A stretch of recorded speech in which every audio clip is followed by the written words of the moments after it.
Assalamu alaikum and welcome to 93.5 Unity FM's Islam Through the Ages. This is episode 4 of our series, of course, presented by me, Daniel Raza, and of course, our expert, our historian, and owner of the halalchoice.com, Dr. Stef Keris. Jazakallah khair, Daniel. Assalamu alaikum, how are you doing? Welcome, salam. I'm doing very well, thank you. Looking forward to talking about some history today. Excellent, mashallah. So, are you prepared for today? Yes, I am, and of course, in the last episode, we talked about Europe. We talked about the spread of Islam to Al-Andalus, which wasn't just Spain, but also Portugal, we must remember. That's correct. As they are known nowadays. We talked about some of the islands in Europe, such as the Rhodes Island, Sicily, and, of course, the Crete Islands, and also Cyprus as well. And this, we stressed as well, was to do with a lot of the Berbers moving forward into Europe, as opposed to Arabs, as many people might think. Okay, just to straighten the facts, that's in a way correct what you're saying. The Berbers were, they were people living in North Africa, right? So they basically mixed with the Arabs. Nowadays we have a mix of population of Berber Arab populations in Morocco, Algeria, Tunisia even. So yeah, they spread Islam to Al-Andalus, to nowadays the Iberian Peninsula, Spain and Portugal. And you're absolutely right when you said that actually it was not the Arab element that went there, because many historians like calling it the Arabization of the Iberian Peninsula, which is absolutely not true. There's definitely no Arabization. Islamization, even this word I don't like really, because Islam spread in the Iberian Peninsula, as we said already last time, definitely not through force and by the sword. But many Jews and Spanish Christians or whatever else they were accepted Islam because they saw the benefit in it. They saw also that Islam was definitely a higher standing, or offered them a higher standing civilization than Christianity did, especially at that time. Yes, so what you said until now was actually more or less true. And also the issue of the islands. We mentioned the islands of Rhodes and Crete and Cyprus, which are all Greek islands, or at least Rhodes and Crete belong nowadays to the country of Greece. Cyprus is an independent island, which is divided nowadays between the north, which is mainly Turkish occupied, and the south, which is a Greek republic. So, yes, we mentioned that all very important for the development of Islam in Europe. We mentioned Sicily, the island in Italy, right? Yep. And Spain and Portugal, right? Mm-hmm. And, of course, we talked the episode before about Northern Africa in particular. I believe today we're going to be moving on to talking about the rest of Africa, so to speak, and what happened after that. So, just to briefly start us off on that, where did Islam go from there? Okay, Jazakallah khair. That's it. That's a very nice introduction to today's episode indeed. Yes, we're going to focus on Africa as a whole, as a continent. Last time we mentioned North Africa. We took it out of its African context simply because North Africa was open to Islam before the rest of Africa. Although we should not forget and mention this one again and stress this, that Abyssinia of that time, Habasha, as it was called in Arabic, and nowadays the Horn of Africa, Ethiopia, Somalia, Eritrea, this part of the world, the Horn of Africa, opened to Islam long before Islam settled in the rest of the world in the Arabian Peninsula. Isn't it amazing? Yeah, no, of course, that is, of course, amazing. We know that, I think there was some sort of tension between the pagan Keris and the Muslims in Saudi Arabia at the time. And we saw that a lot of Muslims did, in fact, move over to Abyssinia. And this sort of helped them act as catalysts, so to speak. Very good. Yes, the first hijrah, basically, as it's called, the first hijrah of 80 Muslims, not more, not less, who decided to leave Arabia because of the problems and the discrimination they were facing actually at that time under the Quraysh. And they decided to go to Abyssinia, which was a Christian country at that time, ruled by a Christian, a just ruler, as he was known at that time. The same just ruler who accepted later Islam, having been confronted with the Muslims and with the Quraysh, and decided to, alhamdulillah, accept Islam after he listened to Surah Maryam, which, mashallah, of course, made him cry and made him accept Islam, alhamdulillah. And this is a great victory for Islam, not only at that time, but definitely also nowadays, because in Africa, in the whole of Africa, we will see that there are, of course, differences of opinion again, as always, but in general, you can say that the whole of Africa is majority Muslim.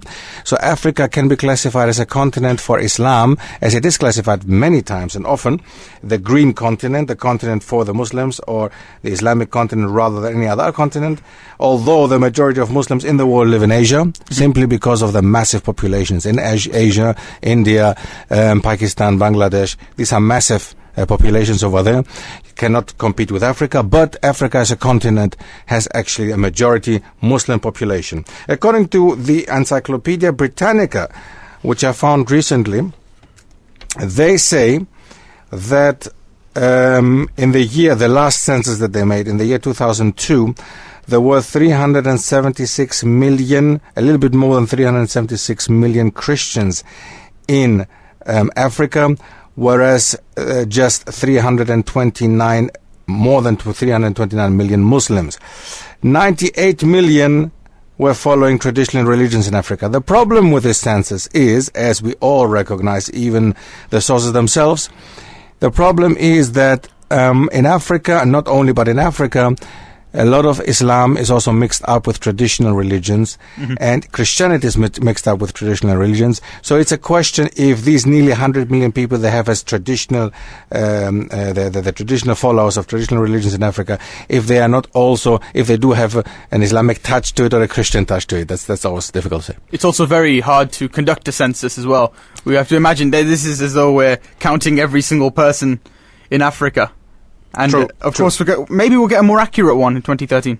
Well, yes, inshallah, maybe. Another census, idea of another source says from the Congressional Research Service, they report basically that in 2009, which is 7 years later, according to them, there were 371 million Muslims in Africa and 304 million Christians only, in opposition to 137 million who practice indigenous religions. So you see the big gap there is the ones who practice indigenous religions. They are, according to this census, 40 million more than they were according to the other, the Encyclopedia Britannica. And around, close to the first number that we mentioned, the Christians, and a little bit more than what we mentioned before, the Muslims.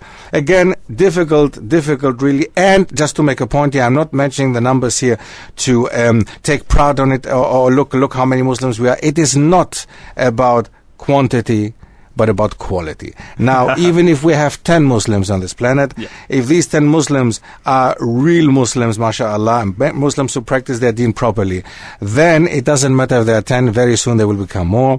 And again, it's not the quantity that counts, but the quality, right? And we saw that time 80 of them just managed to basically export Islam to East Africa. Let me use that verb. They exported Islam to East Africa. Nowadays, Ethiopia, Eritrea, especially Eritrea, Djibouti, and Somalia are mainly Muslim countries. Ethiopia has a big majority of 70% Muslims. Many people don't know that. So just 20 to 30% Christians, but it's ruled by a Christian ruler, and they would love to see themselves as Orthodox Christian, as an Orthodox Christian country. So the majority in Ethiopia actually are Muslims. So fine. Anything else from your side, Daniel? Yeah, no, we're talking about the Umayyad period, aren't we? Around the 7th and 8th century, or have I counted this wrong? Yeah, 7th and 8th century, that's right. And during this period as well, we also saw the loads and loads of madrasas being built as well, didn't we, across the Islamic Empire. So we saw that Arabic was being studied as well as Islamic studies around this period. So this, we're talking, is very early on in the lifetime, basically, of Islam in the rest of the world. Yes. Basically, it all goes together. I mean, the first hijrah, of course, to Abyssinia is very, very early. I mean, as we said, it was established there before. It was established even in the Arabian Peninsula. So, yes, we're talking about the very beginning. Now, the Umayyads, they came later, of course. The Umayyads came after this hijrah. They were the ones who were following, they came from Muawiyah, basically, the 5th caliph of Islam. And they stayed on power until 750, whereas in Spain and in Al-Andalus in general, it was the Umayyad dynasty still that went on until the end of Granada, until the last city in Spain fell. to the Christians. And so it was the Umayyads basically up there. Even when the Abbasids took power over in 750, they could not get rid of the power that the Umayyads had in Spain, in Al-Andalus, basically. Yeah, so basically, yes, we mentioned a bit more than I wanted to actually about the last episode. But yeah, we went deeper also into making a point here about Africa, that we should not forget that Islam established in Africa long before it was established in Africa, long before it was established in the Arabian Peninsula. We should not forget this. And the whole coastline of Somalia nowadays became the first safe haven for Muslims, and the first place Islam would be practiced outside of the Arabian Peninsula.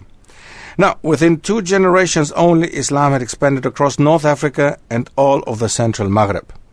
We have seen that 711, the Muslims under the rule of General Tariq bin Ziyad, they went to Spain, to Al-Andalus, to the part which is nowadays called Gibraltar, Tariq, the mountain of Tariq, as it got the name. And he basically got a whole army of Muslims to get over to Spain, to Al-Andalus. And also a point that we made last time, I think, hopefully it came through, that actually they did not really go because they saw some riches or wealth to gain from Spain or from Europe. That time, as I mentioned also before, Europe was not really very advanced. In the contrary, the Muslims were not really interested in Europe. They were rather interested in Africa and in Asia than in Europe. But they went to basically help out one of the rulers, the Christian rulers who were in Africa at the time, in Ceuta, which is nowadays still an enclave in the north of Morocco, belonging to Spain still. A small, very small part, a small town in the north of Morocco, which is a part of Spain together with Melilla.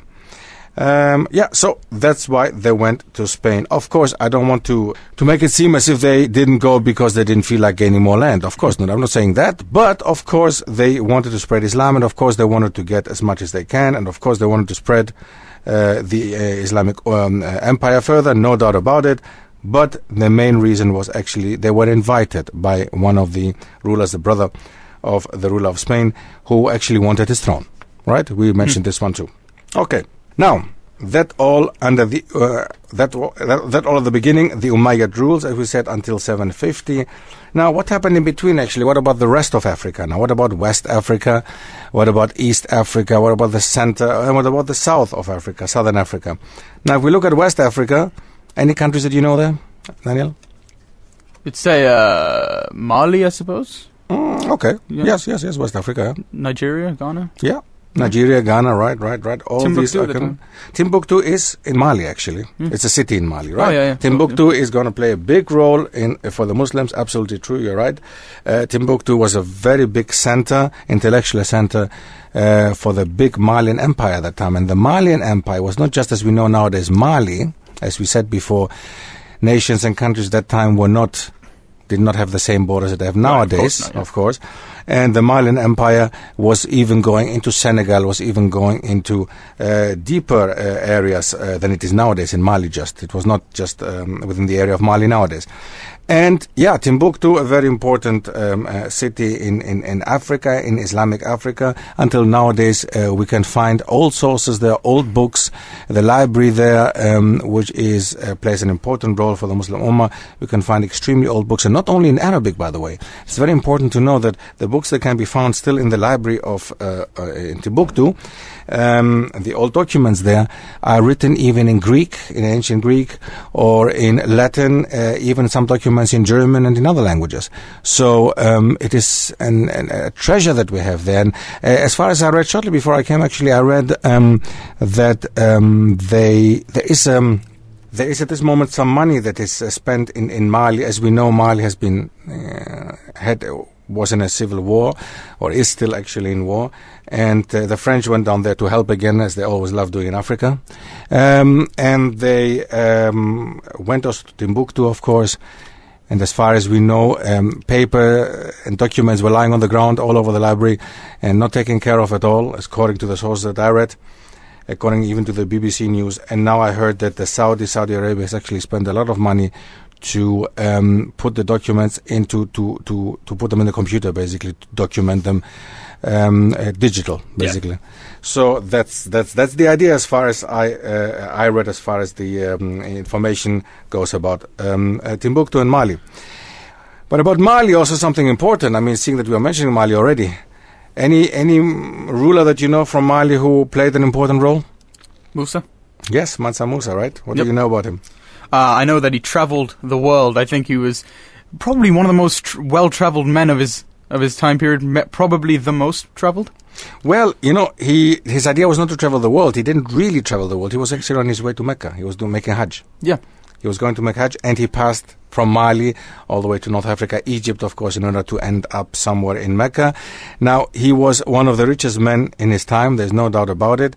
He traveled through Egypt, and he was so rich that, or he had so many, so much gold with him that you're laughing. You know exactly what's going to happen. Yeah. What did he do? Tell me. I know he came back with camel loads of gold, basically, on their backs. I can't remember the exact number of them.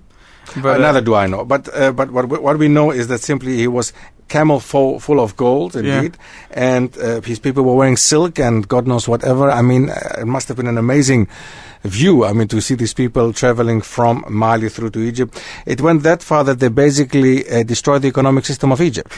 You know, that's how much money was with him. He was carrying around, and he bought so much on the bazaars in Egypt that he basically, made the economy inflation. He rose. The inflation rose because of him. Yes, amazing. I mean, an amazing situation. I mean, just imagine that. And the best of all is that was the time that was in the 1300s, 14th century, and people that time in Europe. If we look at the Europe or Middle Ages, medieval Europe, that time 1400s, civilization was extremely low that time in Europe. And if we look at what he brought with him, not only as one person being rich, you can say it's the ruler, no, but it was the whole Malian Empire, which was extremely rich, had a lot to offer, was an Islamic empire, and people talk about Africa not having civilization or not having any roots at all. So alhamdulillah, I mean, this is a super example, I think, for the way it was. I think one thing as well that people don't realize is with a lot of civilization, we do have a lot of writing which sort of proves this civilization that they had, whereas the reason why people may not notice this was because a lot of the word was passed on, wasn't it, by orally, basically. True. There is an oral tradition much more than it was here. That's true in Africa, and it kept longer, and it was longer in Africa than it was here when they started, right? That's correct on the one hand. On the other hand, again, that was the time again, you know, during the time of the Muslims, that was the time when everything was documented.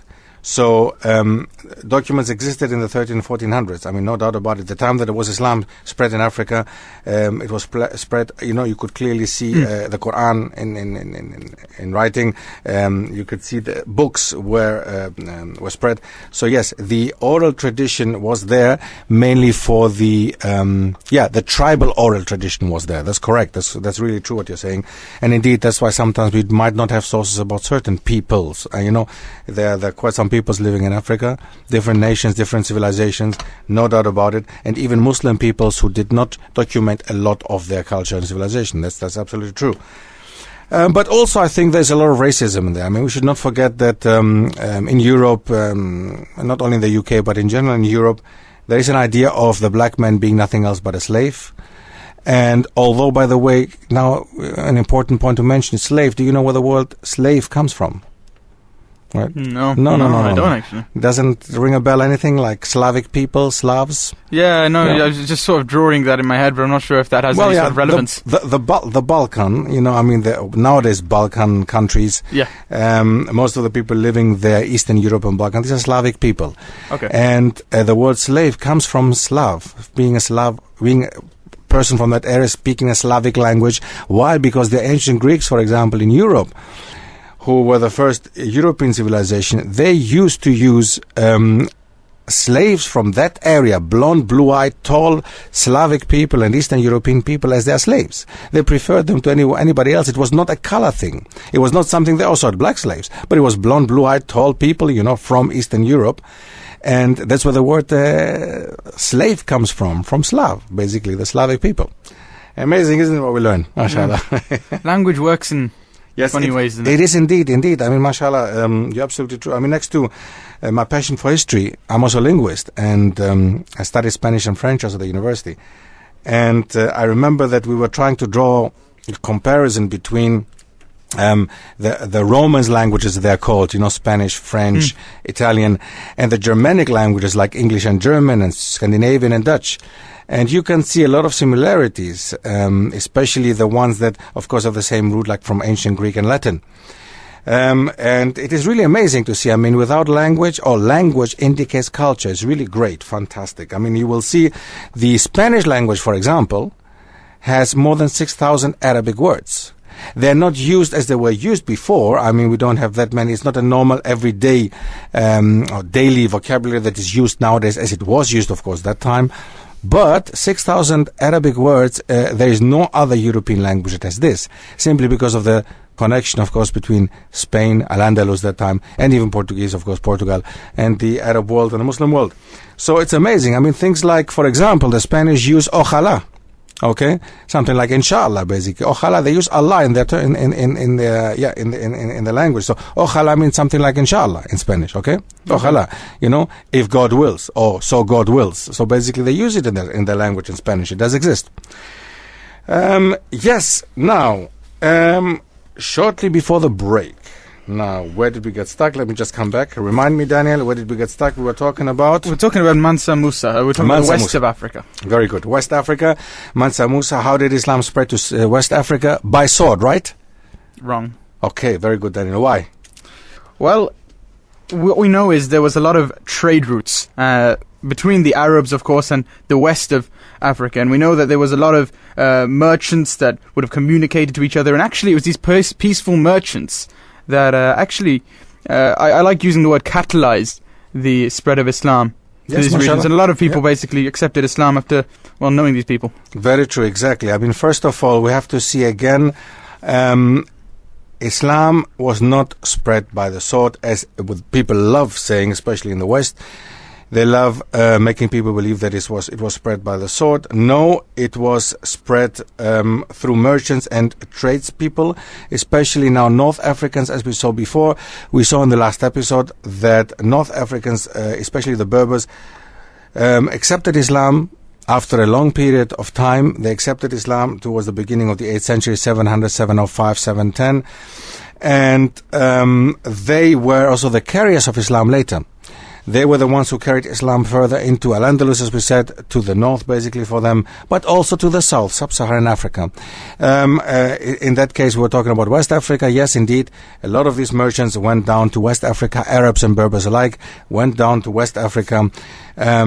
Were doing, of course, their business, but also automatically they spread Islam. Now, we should not imagine it like the missionaries used to do, the Christian missionaries. It was not something like, let me now go to Senegal or to the people in Senegal and give them civilization. No, the way it was simply that Muhammad or Ahmed or whoever, Suleiman, decided to go and do trade, or was in a trade situation between his country, let's say between Morocco or Marrakesh and I don't know, Senegal, Dakar in Senegal, for example, and then of course with the people seeing him, he went down to, it was coming there with people.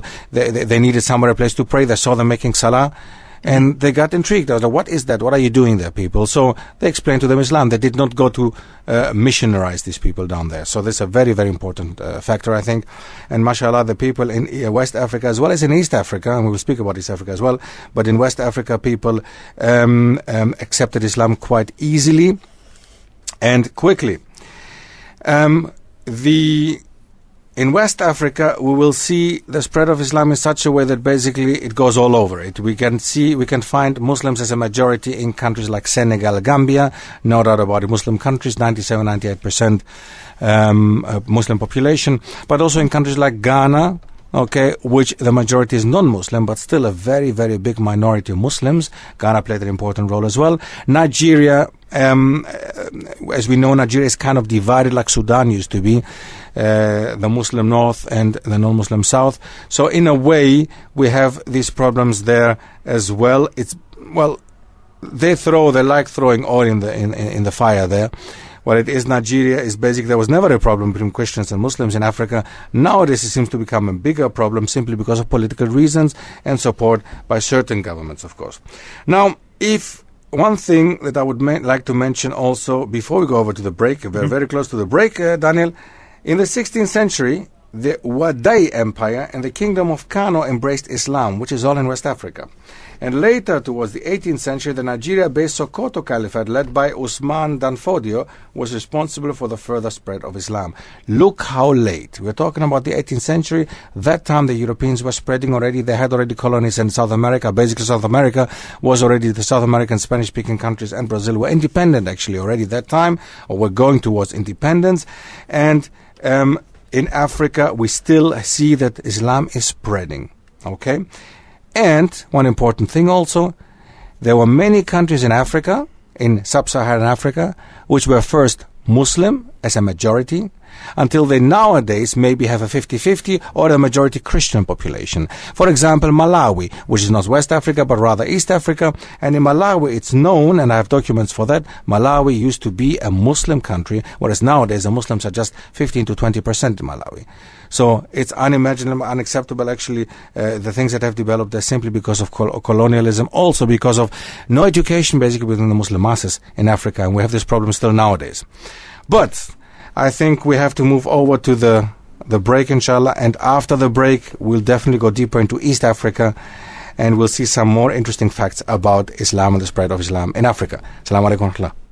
Welcome back to Islam Through the Ages on 93.5 Unity FM with me, Daniel Raza, and our expert historian, Dr. Stef Keris.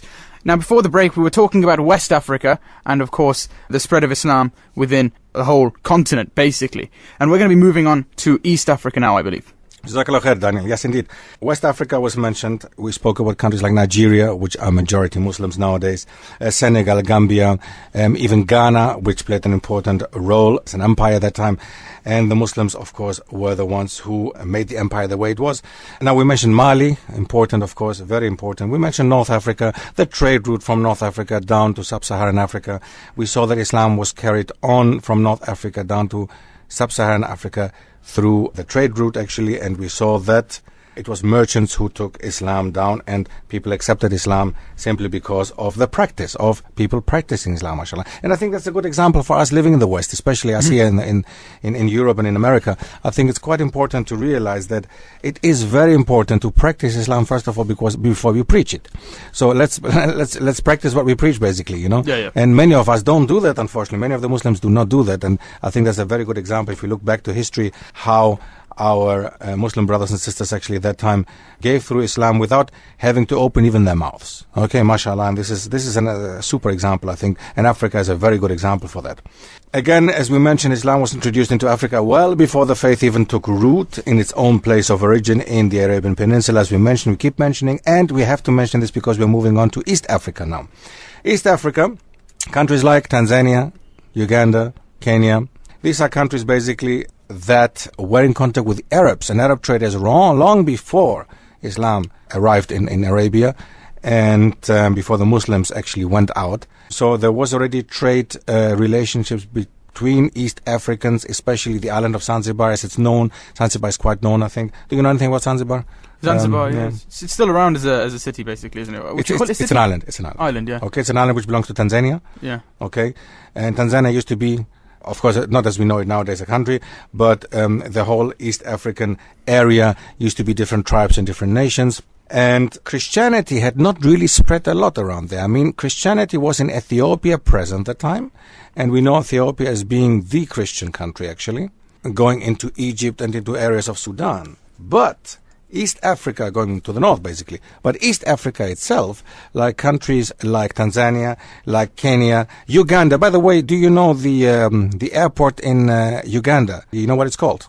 It's called Entebbe. Entebbe is an Arabic word for watch it, be careful. So the airport of Uganda, outside of the capital city of Uganda, which is Kampala, the airport is called Entebbe. So which is an Arabic term for watch it, be careful, because we don't forget we're talking about the bush, we're talking about the jungle, okay, at that time especially. So now, and Uganda is not really known as being a Muslim country, but it does have a big Muslim minority. Okay, again. Rwanda, Burundi even, something very nice I would like to mention here. Okay. Now people might say Rwanda, Burundi, you know, as far as we know, I don't know if you look back at the tragic events that happened in Rwanda with the killing of the Hutus and the Tutsis. Are you aware of that, Daniel? What happened? No, actually. No, two tribes killing each other, basically. The one were ruling in Rwanda, the other one ruling in Burundi. And they are both present in both countries. Both countries used to be colony of Belgium. Yes, strangely enough, Belgium had colonies also. Yeah. And Belgium had quite a big colony, Congo Zaire, which is the area of nowadays Congo, plus Rwanda and Burundi. So these three countries in the center of Africa. And Rwanda, Burundi is not really known, or they're not really known for having Muslims there, right? But the incident that we know that time that in Rwanda people got killed, the Hutus and the Tutsi were killing each other basically, had a very interesting story came out of them, and that went around the world. The BBC reported about it. You can still find it online, and you can also come in contact with Rwandan people. You know, I was people from Rwanda. I was in contact with one of them simply because of the business that I'm doing. As I said before, the halalchoice.com. We go to areas like, we actually also are trying to go to Rwanda very soon, inshallah, simply because the person who told me about Rwanda, an interesting story, was the story of the Rwandans loving Islam and the Muslims. Now, their main religion is actually Catholicism, Catholic Christianity. But the time of the killings of each other, the church actually not only did not protect their people, but they even supported this killing. There were a lot of incidents, a lot of problems that happened at that time. I don't know exact details, but I know that people turned away from Christianity, and the many Muslims, the few Muslims that lived that time in Rwanda, supported and helped any refugee. It didn't matter if he was a Hutu or Tutsi. It was from that tribe or from this tribe or that tribe. And mashallah, that turned a lot of people, whole villages, I read on the BBC, have turned towards Islam. So we have nowadays in Rwanda, Muslim villages, mashallah, which never before were Muslim. So, mashallah, this is, I think, great news. And not only, it's probably one of the only parts in the world where we hear good news about the Muslims and about Islam, mashallah, nowadays. And this is, I think, great news for all of us. And that was a non-Muslim who told me that, and I went to do research, and indeed, mashallah, as I said, you can find it online. If you put in Muslims in Rwanda, Muslim villages, you will be able, inshallah, to find what has happened in Rwanda and how nowadays Islam is spreading in Rwanda and Burundi. I mean, mashallah, this is great, isn't it? Yeah. So yeah, Uganda, Rwanda, Burundi, non-Muslim countries originally, but still with a Muslim history. Tanzania, of course, a very strong Muslim history, especially the island of Zanzibar, as we mentioned before. It used to be the island where Arab traders, non-Muslims before, used to trade also with spices, of course, but also with slaves. But again, just to make a point, it was not a color issue. The Arabs before Islam were non-Muslims. Whatever their issues were, or if there was racism, is another story. There was racism there, yes.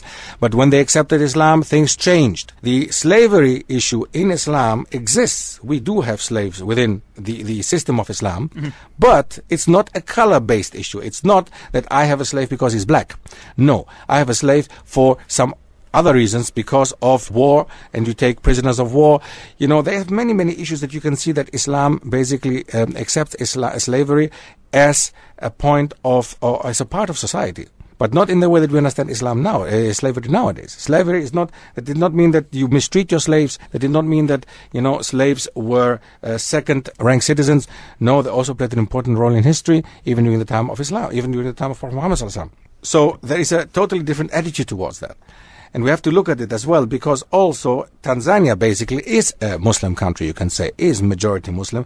And many of the people in Tanzania, Africans, accepted Islam during the time of the slave trade also, and it was East Africa basically offering slaves to the Arab world, especially Tanzania and Zanzibar. But again, as I said, it was not a color issue. It was not because they were Africans. And it was definitely not dealt with. The Arabs did not deal with East Africans the way that Europeans later dealt with West Africans, especially, taking them to America. No comparison whatsoever. Important in East Africa to mention is also the mix of cultures, of course, that happened much more than it happened in West Africa, simply because, we should not forget Yemen, Oman, the Arabian Peninsula are very, very close. There are even people nowadays in Yemen and Oman who originally came from Africa. They have Yemeni and Omani passport. They are Arabs, basically, and they came originally from Africa. And the other way around, we do have Yemenis living in Somalia who have Somalian passport, for example, and have grown up in that society and speak Somali, for example. There's absolutely no issue with that. Tanzania, Uganda, Kenya. In Kenya, of course, not a Muslim country in general, but more than 12% Muslims in Kenya. In Nairobi, everywhere you will be able to find mosques and pray. Mombasa is basically the second biggest city of Kenya, is basically a Muslim city. And it's great. I don't know if you have ever had a chance to go to East Africa, West Africa. It is amazing then. And I'm looking forward to being there very, very soon, inshallah, with the very halalchoice.com. Yes, absolutely. Halalchoice.com is basically going to East Africa as well as to West Africa. I had the chance to be in Gambia some time ago. The Gambia is 97% Muslims. It is interesting to see how the Gambia as a country that's developing into tourism. I mean, there's a lot of tourists going nowadays from the UK, but also from Europe in general, going to the Gambia. And mashallah, I find it interesting to see that Islam is practiced in the Gambia. It has its African touch in many ways, but it is very interesting and nice to see. You're in Africa and it's an Islamic country, basically. When we did see that, obviously, the conversion was voluntary in East Africa. As you know, going to Islam, it has to be a voluntary thing, of course. Right. Now, one of the things to mention is that a lot of the cultures did actually stay. Now, a lot of the people actually, although converted to Islam or reverted to Islam, they actually kept a lot of their cultures intact. Very true. Have you seen mosques? I mean, just a very simple example. Unfortunately, we're on the radio, we cannot show that now. But if you take a look at the internet, you will be able to see how Islam really got integrated and actually assimilated into African societies. If you look at mosques nowadays, these are not these ugly Gothic buildings coming from Paris over as they are. You will, in the Ivory Coast, Abidjan, the capital, you will be able to see a massive Gothic cathedral, which actually reminds you of Paris. If you just look at the cathedral, you think you're somewhere in Paris, but it's Abidjan. Now, but if you look at certain countries in Africa, all of them actually, if you look at Tanzania, you look at Mombasa, Kenya, you look at the structures, their monuments, they all fit nicely into the landscape of these countries and these cities. So it's African in architecture and African in the way it looks. So there is no sudden something Arabic put in there coming from the Arabian Peninsula. No, it has integrated nicely into the African civilization and culture. I think there's an example as well. I'm not quite 100% sure where, but there was a masjid, in fact, I believe, that was made of actually coral reef rock. Very good, exactly. It was the only one of its kind. That brings me back. I have a very nice quote here. The 13th century Muslim traveler Ibn Battuta, I mentioned before, he came from the area of Morocco. Nowadays, he actually is one of the most famous Muslim travelers, and he traveled through the Muslim world that time and notes the following. The great mosque of Kilwa Kisiwani was made of coral stone, the only one of its kind in the world. I mean, subhanAllah, it's amazing, isn't it? And we should see also by the 10th century, the Kilwa Sultanate was founded by Ali ibn al-Hasan Shirazi. Shirazi meant the ruler of Shiraz. He was the son of Shiraz, which is in Persia. Yeah. In Persia, Iran. So imagine now, he got involved with an Abyssinian slave girl. So, subhanAllah, I mean, the slave girl became a princess. And mashallah, look at that. This is Islam, subhanAllah. And we can say we can be proud of that. The mix of this culture. Suddenly, a Persian Muslim gets involved with a slave girl who becomes, of course, his wife, becomes a princess of the kingdom. And mashallah, Swahili culture develops. Swahili basically is a language which is nowadays, it's nothing else. We can say it's an Arabic kind of dialect. It's like the Creole of the Arabs, the Arabic Creole. As we know, Creole languages developed in the Caribbean. We have a Creole, Swahili developed in East Africa out of the Arabic language. And this is fantastic, I think. And nowadays, the whole of East Africa, one of the major languages spoken in East Africa is Swahili. And Swahili is, as we said, an Arabic dialect kind of. And this came from that time, basically. That's what happened with a mix of Arab and Persian, but also African cultures, mashallah. So upon his father's death, upon the death of Ali ibn al-Hasan's father, Ali was driven out of his inheritance by his brothers. His successors would rule the most powerful of sultanates in the Swahili coast. This whole area, East Africa, was called the Swahili coast. Now, we can clearly say that, and we can see that Islam grew and became big in East Africa and West Africa. And nowadays, I mentioned the example of Rwanda, Burundi, and even Uganda, because of people wanting to accept it, because they see what Islam is. They see that Islam is the truth. So, subhanAllah, people accept Islam because of that and not because of any other benefit that they had or have, as people like to claim, of course. That's their claim, that's fine. And in the 20th century, we can basically see the last century that Islam grew in Africa both by birth and by conversion. The number of Muslims in Africa grew from 34.5 million in the 1900s to 315 million in 2000, going from roughly 20% to 40% of the total population of Africa. And as we said before, these are estimates. These are not precise numbers. We cannot go according to this 100%, but we know the change, the acceptance, the rate of conversion is massive. Massive. And we know of cases in Kenya, for example. I know personally cases in Kenya where at the universities there have been whole clubs, debate clubs have been organized or are organized by Muslims with Christians. And most of the times we see that the Muslims actually win and always come up with a lot of new rivers, mashallah, on their side. So basically, yeah, Africa plays an important role for us Muslims to understand also the development of Islam. Now, Central and Southern Africa, we mentioned a little bit something about Central Africa. I mentioned a bit about the Congo, Zaire, which used to be a Belgian colony, believe it or not. The French-speaking Belgians were down there, and they were the ones who colonized nowadays 3 African countries, Congo, Zaire, Rwanda, and Burundi. And that time, there were not a lot of Muslims that time there. Now, what it is, you will find a lot of Muslims nowadays in these areas because of what we mentioned before, the conversion rates, even nowadays in the 21st century. But also, due to historical reasons, people migrate also within Africa. Okay, and the Congo Zaire came out of a terrible war, and people migrated into, but also out of Zaire and out of Rwanda and Burundi because of the wars that we mentioned before. And we can find that there is, of course, because of trade relationships, merchandise and everything, you know, merchants are moving from one side to the other, from one African country to the other, especially Central Africa, East, North, West Africa, going into Central Africa, trading with the people living in Central Africa. That influences them still nowadays. So basically, trade is still important in Central Africa to spread, for the spread of Islam, mashallah. Southern Africa, if you look at Southern Africa, I mean countries like South Africa itself, Botswana, Zimbabwe, Namibia, Zambia, these all countries are actually known as being mainly Christian countries. Right? Now, there are areas in South Africa. I don't know if you have ever had the chance to go to South Africa, Daniel. No, I haven't, but I know a bit about the geography there. Okay. Well, if you look at South Africa, you know the big cities in South Africa. Can you tell us something about them? Yeah, no, I can remember we've got Pretoria, you've got Johannesburg, there's a few others as well. Durban. Spring to mind. Durban? Yeah, Durban. And Cape Town? Those are the 4 main ones, basically. That's right. These are the big cities in South Africa. Now, if you look at these cities, especially Durban is declared as a Muslim city, believe it or not. You will find so many Muslims in Durban. You will find so many Muslims in Durban. I was there actually several months ago. We did some recordings there, actually. I went to some of the universities, all the 3 major cities. I went to Cape Town, to Durban, and to Johannesburg.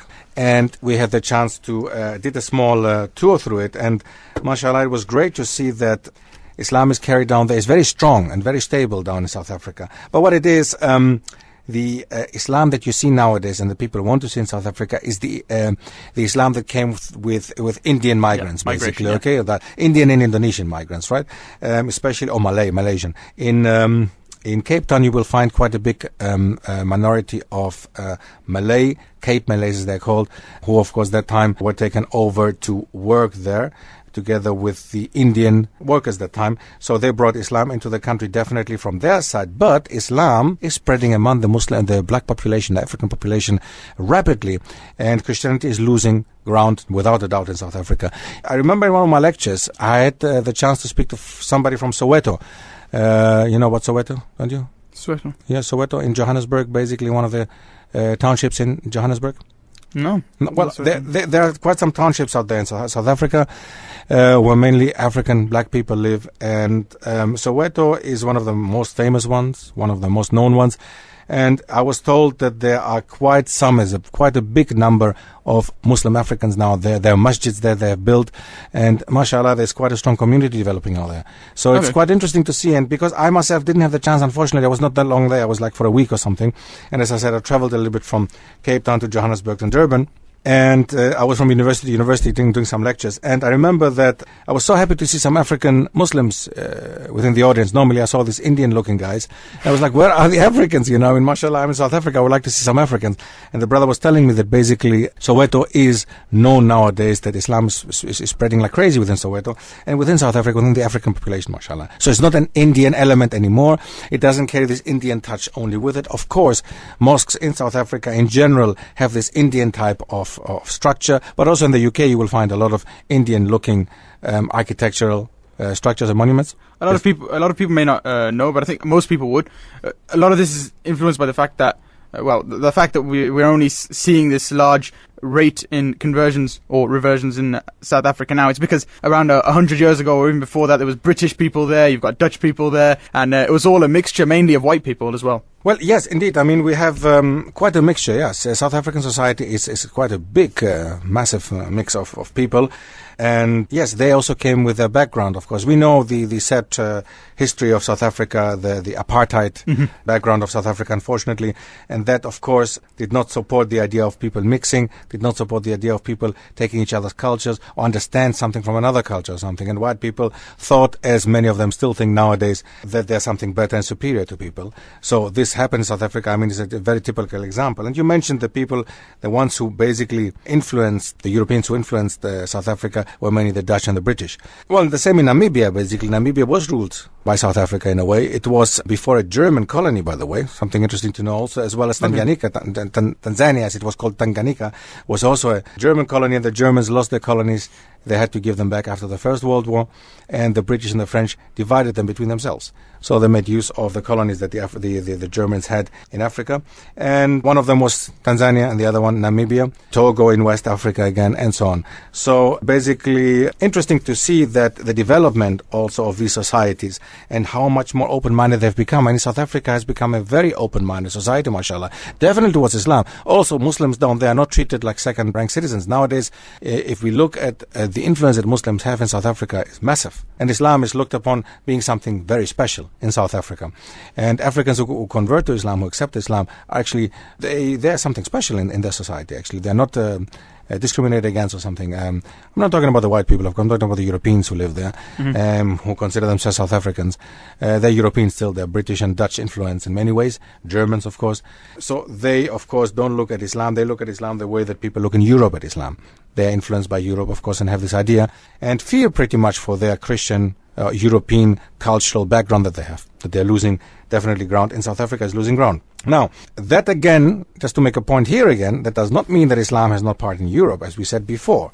You know, Europe, 700 years, Spain and Portugal and the Iberian Peninsula, 700 years of Islamic presence is not nothing. It's not nothing at all. Not, yeah. Later, we will also see Eastern Europe, I mean the Balkans. We will see on the Balkans, nowadays we still have Muslim countries. Albania is 70% Muslim. Kosovo, Montenegro, mainly Muslim. Bosnia, Muslim countries. So we have, we should see that Islam is not non-European. All right, not at all. Are we going to be talking about that? Sorry. Yes, then inshallah we will. Oh, yes, I'm looking forward to that. It's actually one of the most interesting one from my side. I think this period of time to speak about the Ottoman Empire and speaking about the spread of Islam in Eastern Europe and the Balkans, where I originally coming from Greece. So this is very, very interesting, and we're going to dedicate a whole episode to this one, inshallah, and we're going to speak about the Ottoman Empire, Greece, Turkey. Definitely, inshallah, we will mention this one. But coming back to Africa, we saw the spread in North Africa, from North Africa basically coming down, merchants and tradespeople coming down to West Africa, Central and East Africa mainly, dealing with East African, West Africans, them accepting Islam. In East Africa, we have a nice fusion of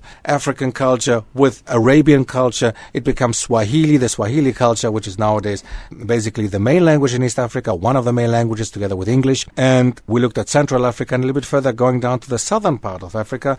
We've seen South Africa, Botswana, Zimbabwe. I didn't mention anything about Botswana and Zimbabwe. These are countries basically, Botswana and Zimbabwe, again, there is influence by the Indian migrants in Botswana and Zimbabwe. We do have some Indians who are mainly shop owners or people who deal with trade, who are in trade. And the whole of Africa basically has people coming from the Indian subcontinent being shop owners or dealing with in trade. And most of them are Muslims. Of course, some Hindus in between, but most of them are Muslims. And they influence, of course, the society as well. They built mosques there. I've seen a beautiful mosque in Bulawayo in Zimbabwe, the second biggest city of Zimbabwe. I've seen it also in the capital city, but I've seen in Botswana also. I mean, Botswana is not really very known. It is quite a wealthy country, actually, for sub-Saharan Africa. Is it? Yes, diamonds. Don't forget diamonds. Yeah, yes, of course, the diamonds Botswana. Yeah. Yes, Botswana is quite a wealthy country, quite an interesting country, beautiful to see. And I remember the capital Gaborone. I saw a masjid there, so a beautiful Islamic center there. And I even met somebody who accepted Islam on the same day, mashallah. So yeah. It is really, it's really amazing to see. On the one hand, you see the Christian missionaries everywhere. You will find them building hospitals and building schools. Of course, that's the trademark there. Building schools and hospitals and giving through Christianity, giving through the Bible. But in the end, even without missionary effort from our side, from the Muslim side, still Islam is spreading much more than Christianity, because Islam is the truth. Because we know what Allah says in the Quran, that you can plan, but He's the best in planning. And mashallah, Allah is really planning the best, inshallah, for us. And I even believe that although we do go through difficult times at the moment, the Muslim Ummah is going through difficult times, has been going for the last decades through difficult times, I still believe that there is scope and future for Islam in Africa, definitely. We've seen Africa is a Muslim continent. I really would love to stress this one as an Islamic continent. And I do appreciate the way that Africans live their Islam, although we do have, of course, influence from the Sufi sects in certain parts of Africa. Sudan is known for that. Morocco, southern part of Africa, West Africa is known for that, also having Sufi influence. But it's basically a part of Islam which is practiced in many other parts of the world as well. Sufism is not something that is particular to Africa. It's something that is widespread also in Asia, and you will find it also in other parts of the world, right? Yeah. So, yes, interesting to see the development of the first Muslim refugees in the Horn of Africa, going all the way down to nowadays Africa being the Muslim continent, or the second after Asia, if you want to, because of the population, of course. But because of history and everything, I would rather say that Africa plays a much bigger role in terms of Muslims and Islam. Also, the history, as we said before, Mali, Timbuktu, in West Africa, we mentioned Tanzania, Zanzibar. So all this plays a very, very important role for the spread of Islam, but also for the civilization that Islam left behind in Africa until nowadays. And this, of course, should make people who believe that Africa is a continent without civilization, and it's a black, dark continent, they love using these words, we should look back and just see that Africa is a beautiful continent, wonderful to discover, beautiful. And I would like to invite you to come and visit, actually, with halaljust.com. Actually, come and visit Africa. Come and see North Africa, actually, the countries that we're speaking about. Come and visit countries in East and West Africa. South Africa will be soon on the program, inshallah. And it's amazing to see the development of civilizations down there. Not only the Muslim, but also the mix of civilizations, we said before. Swahili is wonderful to see the Swahili culture in East Africa. So I think really, it's something that we should definitely consider if you want to travel or want to see something different, Daniel. What do you think? Yeah, no, absolutely. I think a lot of us have misconceptions of Africa. When actually, even doing the research for this show, what I've noticed is there's some really beautiful places with the influence of Islam that I'd definitely like to go visit. Like the masjid that we mentioned today, for example, yes. Yes, imagine. Yes, mashallah, you're absolutely right. Yes, I mean, North Africa has a lot to offer. West Africa has a lot to offer. There's a lot of issues because of the slave trade by the Europeans taking West Africans to America, as we know. We'll speak about this too. That, of course, destroyed civilizations in West Africa especially, but in general Africa. Indeed, mashallah. Well, we've come to the end already. Subhanallah, it goes unbelievably fast. There's so much to talk about still. But inshallah, whoever wants to know more, by the way, just wanted to give through my email address. Whoever wants to know more, has some questions, would like to contact me. info@thehalaljust.com. Come straight to me. And any question will be dealt with, inshallah. So yeah, if you want to know more, info@thehalaljust.com. Jazakumullahu khair, and I'll see you in the next episode. Assalamu alaikum.